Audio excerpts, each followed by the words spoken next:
കിടക്കാൻ നേരം നിള സനിയെ വിളിച്ചു. നീലിമയെ പെട്ടെന്ന് ഹോസ്പിറ്റലിൽ അഡ്മിറ്റ് ചെയ്യേണ്ടി വന്ന സമയത്താണ് സുരേഷും ലിനയും തിരിച്ചു പോയത്. അതുകൊണ്ട് അവര് പോകും മുന്നേ നിലയ്ക്ക് അവരെ പോയി കാണാൻ കഴിഞ്ഞിരുന്നില്ല. Yes dear. ഫോൺ എടുത്ത പാടെ സനി പറഞ്ഞത് കേട്ട് നില ചിരിച്ചു. എന്താ ഒരു ചിരി? ഏയ്, വേറെ ആരെയോ ഓർത്തിരുന്ന നേരമാണ് ഞാൻ വിളിച്ചതെന്ന് തോന്നുന്നല്ലോ. ഇഷ അവിടെ മമ്മിയെ വിളിച്ച് പരാതിയും പരിഭവമാണ്. ഞാൻ വിളിക്കാറില്ലെന്ന് പറഞ്ഞു. ശരിക്കും KG പിള്ളേരുടെ എക്സ്പ്രഷനാണ് അവൾക്ക്. ഇവളെ എന്ന് വളർന്ന് വലുതായിട്ട് കെട്ടാനാ? അയ്യോടാ, ആ പറച്ചില് എന്ത് നിരാശയാണ്. നില ചിരിച്ചതിനൊപ്പം സനിയും ചിരിച്ചു. നല്ലോണം ഇഷ്ടപ്പെട്ടു പോയെന്ന് തോന്നുന്നല്ലോ ഇഷയെ. ഇഷ്ടപ്പെട്ടു വരുന്നു. അവൾക്ക് മമ്മിയോടുള്ള അറ്റാച്ച്മെന്റ് ആണ് എന്നെ അവളോട് അടുപ്പിക്കുന്നത്. അവിടെ സംസാരം കുറച്ച് നീണ്ടു.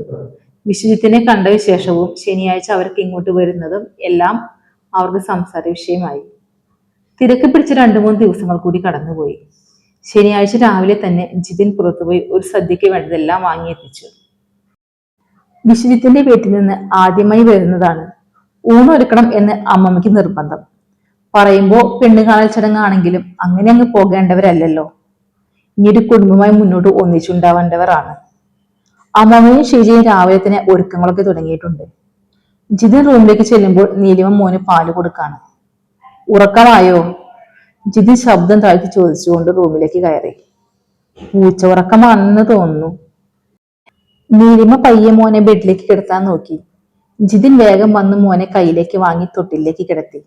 തൊട്ടിലെ കിടത്തം ഇഷ്ടപ്പെട്ടപ്പോൾ കൈ രണ്ടും മുകളിലേക്ക് ഉയർത്തി വെച്ച് വീണ്ടും നല്ലൊരു ഉറക്കത്തിലേക്ക് പോകുന്ന കുഞ്ഞിനെ അവൻ നിറഞ്ഞ വാത്സല്യത്തോടെ നോക്കി നിന്നുപോയി.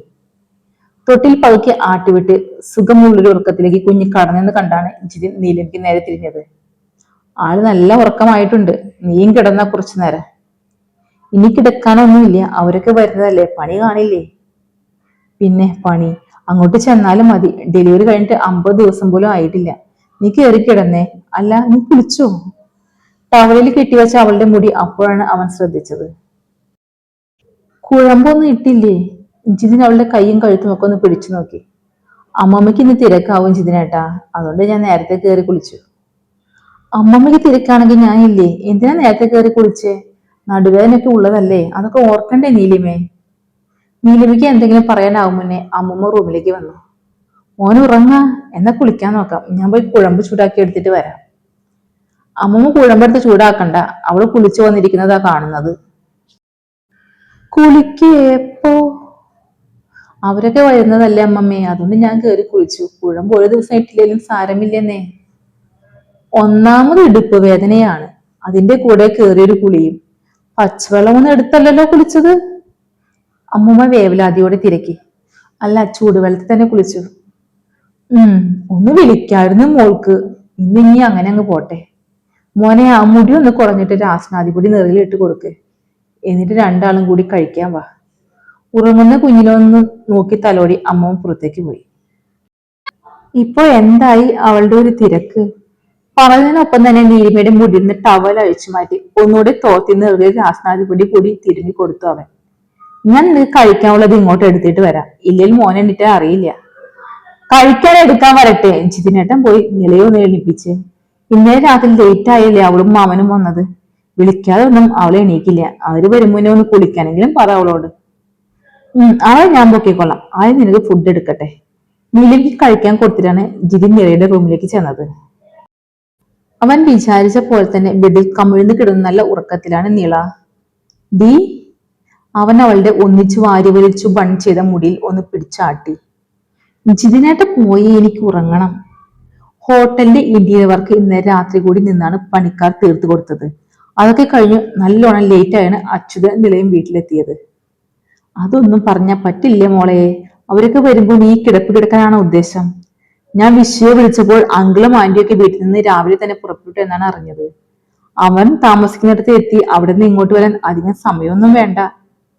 അവൻ 1-2 വട്ടം കൂടി കുലുക്കി വിളിച്ചപ്പോൾ നില എഴുന്നേറ്റിരുന്നു. എന്നാലും നിന്നെ സമ്മതിക്കണം. എടി, ഈ പെണ്ണ് കാണൽ ചടങ്ങൊക്കെ നടക്കുമ്പോൾ ടെൻഷൻ അടിച്ച് രാത്രി ഉറങ്ങാൻ കൂടി പറ്റാതെയാണ് ചില പെണ്ണുങ്ങൾ നടക്കുക. ഇത് ഉച്ച ആകാനായിട്ടും എണീറ്റിട്ട് കൂടി ഇല്ല. ഹോ, ചേച്ചിയോട് ചോദിക്ക് ജിതിനേട്ടൻ പെണ്ണ് കാണാൻ എന്ന് പറഞ്ഞു വന്നന്ന് ടെൻഷൻ അടിച്ചോന്ന്. കെട്ടിന്റെ അന്ന് പോലും ഞാൻ കണ്ടില്ല ഈ പറഞ്ഞ സാധനം. അവനെ തള്ളി മാറ്റി അവൾ എണീറ്റ് ബാത്റൂമിലേക്ക് നടന്നു. അതേ, ഒന്ന് കുളിച്ച നന്നായിരിക്കും.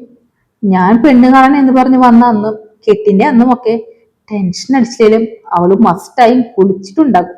അതെനിക്ക് ഉറപ്പാണേ. ഹോ, ബാത്റൂമിലേക്ക് കയറിയ സ്പീഡിൽ അവൾ പുറത്തേക്ക് വരുന്നത് കണ്ട് ജിതിൻ റൂമിൽ നിന്ന് ഇറങ്ങി ഓടി. തിരിച്ച് ബാത്റൂമിലേക്ക് കയറി മിററിൽ നോക്കുന്നേരം ജിതിൻ പറഞ്ഞ ടെൻഷൻ അവളില്ലെങ്കിലും മനോഹരമായൊരു പുഞ്ചിരി അവളിൽ തെളിഞ്ഞു നിന്നു.